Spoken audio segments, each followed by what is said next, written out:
चलिए मित्रों, एक कदम सफलता की ओर। कल अपना टॉपिक चल रहा था राजस्थान की मिट्टियों के प्रकार। मैंने आपको ठीक तरीके से समझाने का प्रयास किया है। ये जितने भी वीडियो मैं बना रहा हूँ, अगर ऑफलाइन पढ़े तो मान के चलो आप 2-2 3-3 घंटे के टॉपिक है। मैं ज़्यादा से ज़्यादा आपके 15-20 मिनट ले रहा हूँ। आप 1 या 2-3 बार वीडियो देख लो, कन्फर्म है आपको जो भी टॉपिक पढ़ोगे वो निश्चित रूप से आपको कंठस्थ याद हो जाएंगे। बस केवल थोड़ा सा आपको वीडियो को 2-3 बार देखना है। अब मिट्टियों के अपन ने राजस्थान की मिट्टियों के जो भी है, आप 1-2 बार और वीडियो देख लेना, आपके सारे कॉन्सेप्ट क्लियर हो जाएंगे। मैंने एक क्वेश्चन किया था आपसे कि मृदा दिवस कब मनाया जाता है, तो आपका बिल्कुल सही जवाब है और 5 दिसंबर को मृदा दिवस। अब एक क्वेश्चन और मैं आपको देता हूँ, कल आप मुझे जवाब दें, किसान दिवस कब मनाया जाता है? क्योंकि मृदा से जुड़ा हुआ किसान है, यानी कि कृषि है, तो आप इस क्वेश्चन का जवाब दें कल तक। अब जो अधीनस्थ बोर्ड जहां से क्वेश्चन आजकल पुटअप कर रहा है, देखो बेटा, अधीनस्थ बोर्ड ही होता है। उसके क्वेश्चन उठाने का तरीका अगर मिट्टियों में से लेते हैं तो अधिकतर, मैंने कल इस विषय पे चर्चा भी हुई थी अपनी, कि जो अमेरिका वैज्ञानिकों के द्वारा जो नवीन वर्गीकरण 5 प्रकार का किया गया है मिट्टियों का, वहां से क्वेश्चन पुटअप होते हैं। अगले टॉपिक में देखो आप, जैसे अपन जलवायु पढ़ेंगे, अगला जो टॉपिक है वो जलवायु का रहेगा, तो अधिकतर जो क्वेश्चन उठाएगा वह कोपेन से उठाएगा। तो इस तरीके से अधीनस्थ बोर्ड आरपीएससी तो देखो फिर भी लो, पर जैसे एसएससी है, तो इनमें क्या है, थोड़ा सा डीपली क्वेश्चन लेते हैं।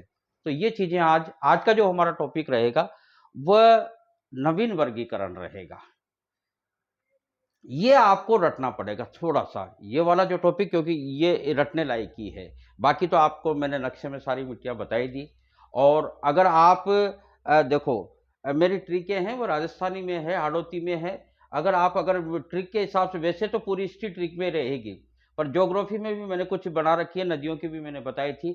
अगर आप इसमें भी अगर ट्रिक याद करना चाहो और याद रखना चाहो तो लिख लो, कोई दिक्कत नहीं है। मस्त, मलाल, काली, पीली, भूरी, छोरी। ठीक है, कैसी भी हो सकती है, अपने हिसाब से अपन को तो याद रखनी है। सारी मिट्टियां लगभग लगभग इसमें आ रही है। देखो, मरुस्थलीय मिट्टी, इसके बाद में आप लाल मिट्टी आ गई है आपकी,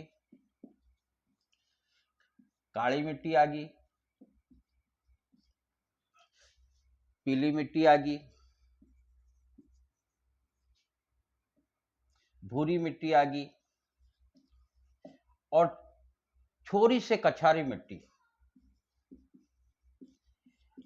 अब मिट्टी बचती है केवल एक आपकी, वह है पर्वतीय मिट्टी। तो आप कैसे भी करके और अलग से एक पर्वतीय मिट्टी आपको याद करनी है। इस तरीके से ट्रिक है, आप याद रख लेना, जरूरी तो नहीं है, लेकिन आप चाहो तो लिख लेना और उस हिसाब से। क्योंकि देखो बेटा, हर चीज में तुक्का नहीं चलता। अगर आप कंपटीशन की तैयारी कर रहे हो तो तुक्के का तो प्रश्न ही नहीं उठता। अधिकतर जो मेरिट गिरती है, बच्चा रह जाता है, बहुत सारे बच्चे 1 या 1.5% से जो रह जाते हैं, उसकी वजह यही होती है कि वह आते आते उसने क्वेश्चन सही किए, उसकी मेरिट भी ठीक बनी है, लेकिन वो आते आते क्या करता है, उसके पास जब समय बचता है तो वो क्या है, शॉट इन द डार्क लगाता है, तीर में तुक्का लगाने का प्रयास करता है। और तुक्का सही भी हो सकता है, गलत भी हो सकता है। तो अगर सही निकल गया तो भाग्य ने आपका साथ दे दिया, लेकिन अगर सही नहीं निकला तो फिर आप माइनस में चले गए। तो वो बच्चे 1-1.5% से फिर रह जाते हैं। तो ये बड़ी दुख की बात है। आप बिल्कुल तुक्का मत लगाओ, डेफिनेट याद करो, फिक्स याद करो, कंठस्थ याद करो, प्रयास करो आप उस चीज को। और ये जो चीज मैं बताने जा रहा हूं, ये याद करने लायक ही है। देखो, नवीन वर्गीकरण, मिट्टियों का नवीन वर्गीकरण, वर्गीकरण अमेरिका के वैज्ञानिकों के द्वारा है ये शोध, वैसे तो पहली, ये अंग्रेजी में नाम है एरिडोसॉल्स, एरिडोसॉल्स। दूसरी जो आपकी मिट्टी है वह है एल्फी सॉल्स। नाम में ज्यादा कठिनाई तो नहीं है, नाम तो याद तो रह जाएंगे आपको। एंटीसॉल्स, एंटीसॉल्स।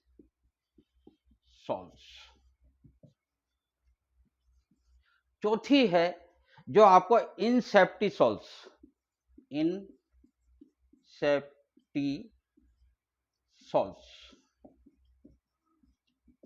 और पांचवी है आपकी वर्टिसॉल्स।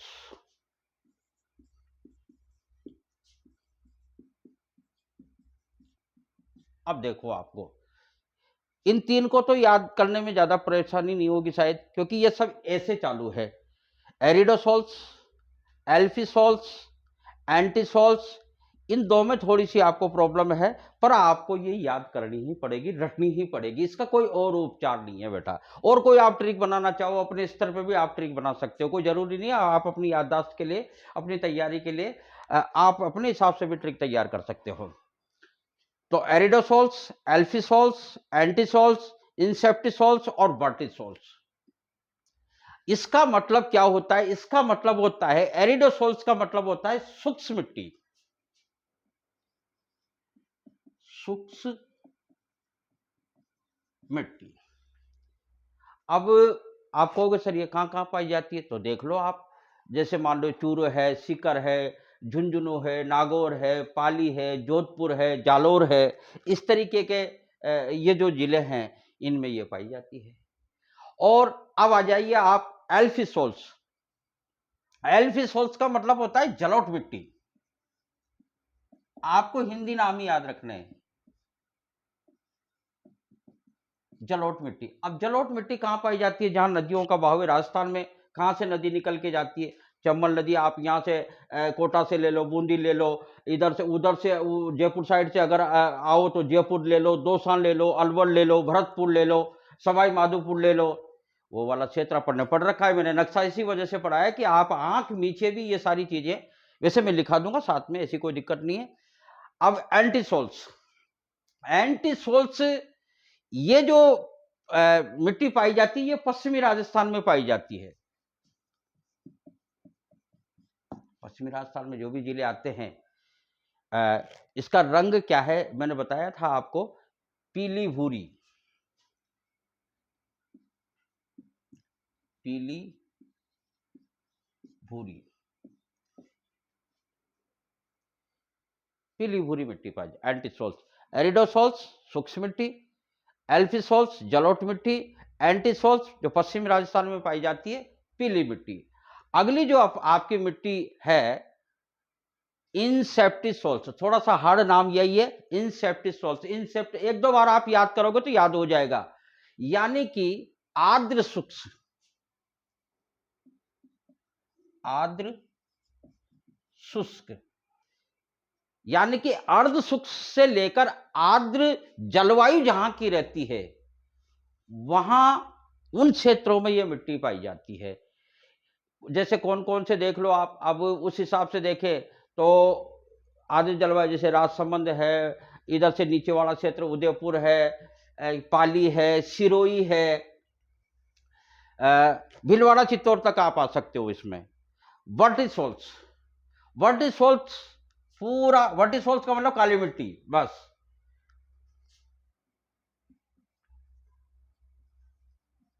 काली मिट्टी ये कहां पाई जाती है? पूरी हाड़ौती में पाई जाती है,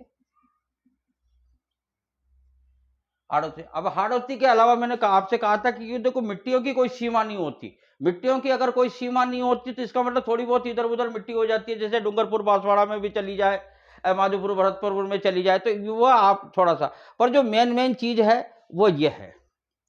एक चीज तो ये हुआ, ये नवीन वर्गीकरण, यानी कि यहां से क्वेश्चन पुटअप होते ही होते हैं, एक या दो क्वेश्चन जलवायु में से अगर वह क्वेश्चन उठाएगा तो कोपेन में से उठाएगा। और अगर मिट्टियों में से क्वेश्चन, वैसे मिट्टियों से जो अपन ने पढ़ा था तो उनमें से भी आपको एक दो क्वेश्चन तो करीबन आपको मिल ही जाएंगे, लेकिन यहाँ ये वाली चीज आपको जरूर याद करनी है।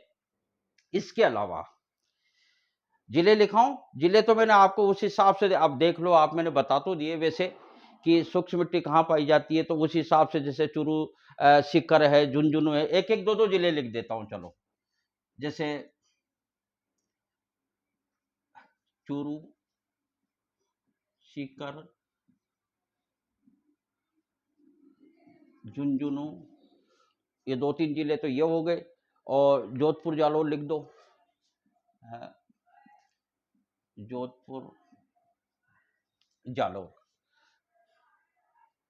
नदियों वाला जो क्षेत्र है, क्या नाम से है, जो जलोट वाला, जैसे यहां से जयपुर से ले लो आप, जयपुर है, दौसा है, सवाई माधोपुर है, करौली है, टोंक है, इस तरह की ऐसे अलवर भरतपुर जैसा यूं है। तीसरे में आ जाए एंटी, इसमें सोल्स में, तो इसमें क्या नाम से है जो आपका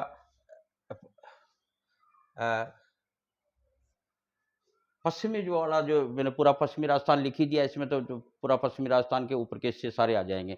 इंसेप्टिसोल्स में आर्द्र शुष्क, यानी कि आप अर्ध शुष्क से लेके आर्द्र तक की जो जलवायु क्षेत्र होता है उसका, तो उसमें क्या है, जैसे पहाड़ के ऊपर नीचे वाले जो अरावली से ऊपर के एक दो जिले, अरावली के एक दो नीचे वाले जिले, जैसे सिरोही पाली है, नीचे राजसमंद है, उदयपुर है, थोड़ा सा भीलवाड़ा चित्तौड़ भी ले लो। इस तरीके से कहने का मतलब आप जिले सेट कर सकते हो। वर्टी सोल्स में मैंने आपको बता ही दिया, काली मिट्टी हाड़ौती में पाई जाती है, जहां जहां इसको रेगुर मिट्टी भी बोलते हैं, ये थोड़ा सा ध्यान रख लेना आप, रेगुर मिट्टी।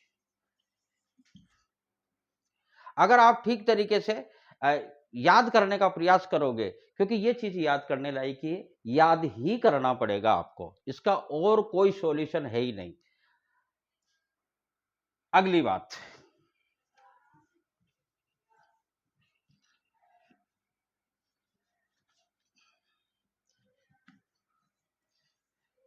देखिए आप, सूखा संभाव्य कार्यक्रम कई बार पूछा जा चुका है परीक्षाओं में। सूखा संभाव्य कार्यक्रम कब? 1974, 75। मरु विकास कार्यक्रम, मिट्टी से संबंधित मरु विकास कार्यक्रम 1977, 78। अच्छा, इसमें केंद्र राज्य का 75-25 का रेशियो रहता है, देखो, यानी कि केंद्र 75% खर्च करेगी और राज्य इसमें 25% खर्च करेगी। ये इसमें भी, मरु विकास में भी यही है, तो सूखा संभाव्य में भी यही है। केंद्र का पैसा इसमें रहेगा, या योगदान जो भी है वो रहेगा 75% और राज्य का रहेगा 25%। ये थोड़ा सा आप देख लेना। तीसरा, सर्वाधिक कृषि भूमि, सर्वाधिक कृषि भूमि कहां है? गंगानगर में है।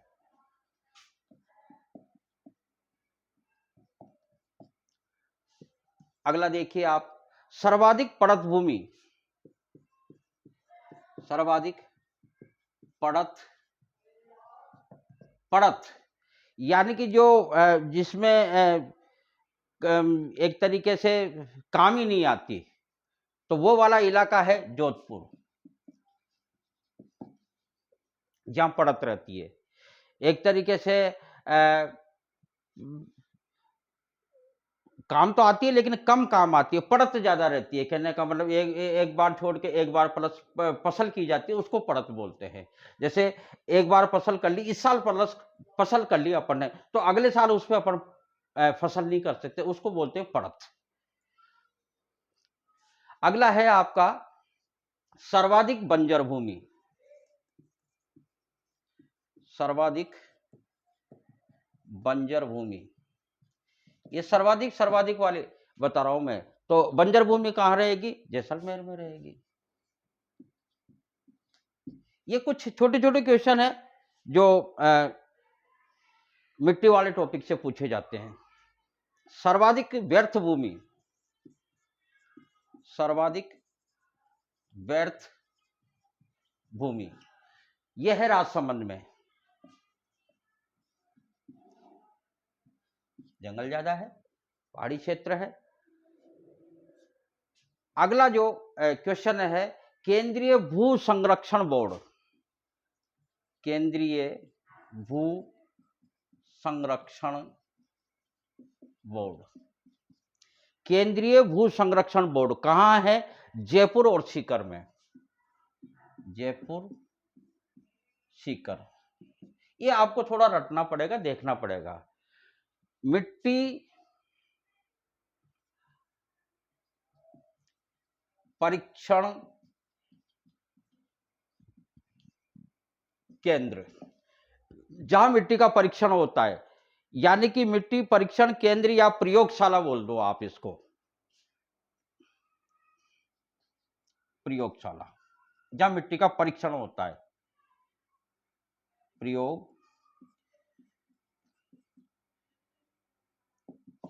प्रयोगशाला। तो वह है जयपुर में, जयपुर और जोधपुर दोनों जगह पे है। इस तरीके से अब देखो, मिट्टी का पीएच तो मैंने आपको बता ही दिया। मिट्टी का पीएच मैंने आपको यहां बताया था एक बार अगले टॉपिक में, कि मिट्टी का पीएच, शुद्ध मिट्टी का पीएच रहेगा 7। अगर कम है, ज्यादा है, जैसे ज्यादा है यानी कि क्षारीय है, यानी कि इसका मतलब लवणीय, लवणीय। अगर कम है तो ये हो जाएगी अम्लीय। यानी कि मिट्टी का क्या नाम से है, जो उपजाऊ मिट्टी का अगर अपन का पीएच लेना है तो वो पीएच माना जाएगा 7। ये आपको याद रखना है। अब इसमें क्षारीय में मैंने बताया था आपको, अगर मान लो क्षारीय की पूर्ति करनी है तो आपको जिप्सम, और इसमें आपको चूना, फास्फेट या इसके जस्ते का चूर्ण। इस तरीके से आपको ये चीज याद रखनी है।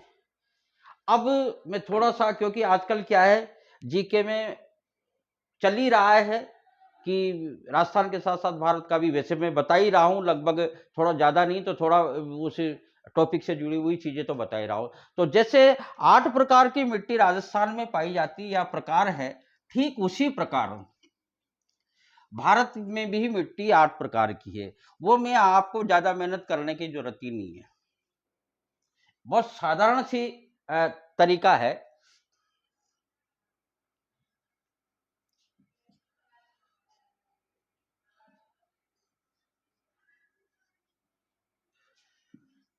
ये आपका भारत जैसा भी आपसे बनता है, मेरे से बनता है, ये मैंने आपको देखो। अब ये वाला क्षेत्र क्या है? हिमालय पर्वत है। हिमालय पर्वत है तो इसका मतलब मिट्टी कौन सी पाई जाएगी? पर्वतीय।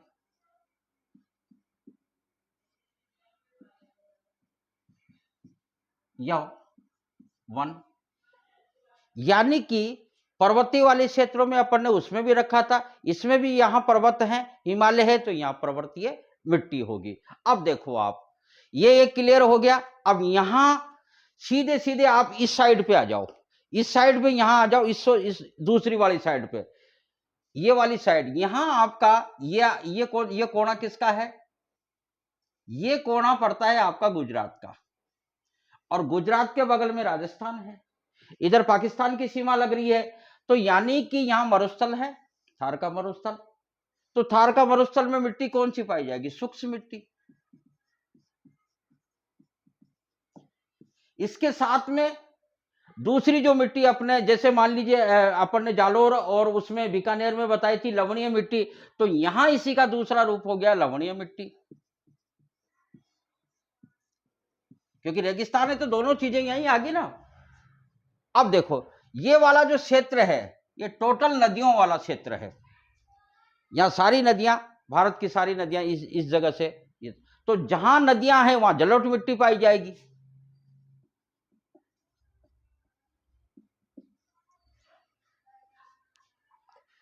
थोड़ा सा पर्वतीय क्षेत्र भी है, तो जहां पर्वतों के नीचे वाला जो है वहां लाल मिट्टी पाई जाती है, ये मैंने उसमें भी बताया था।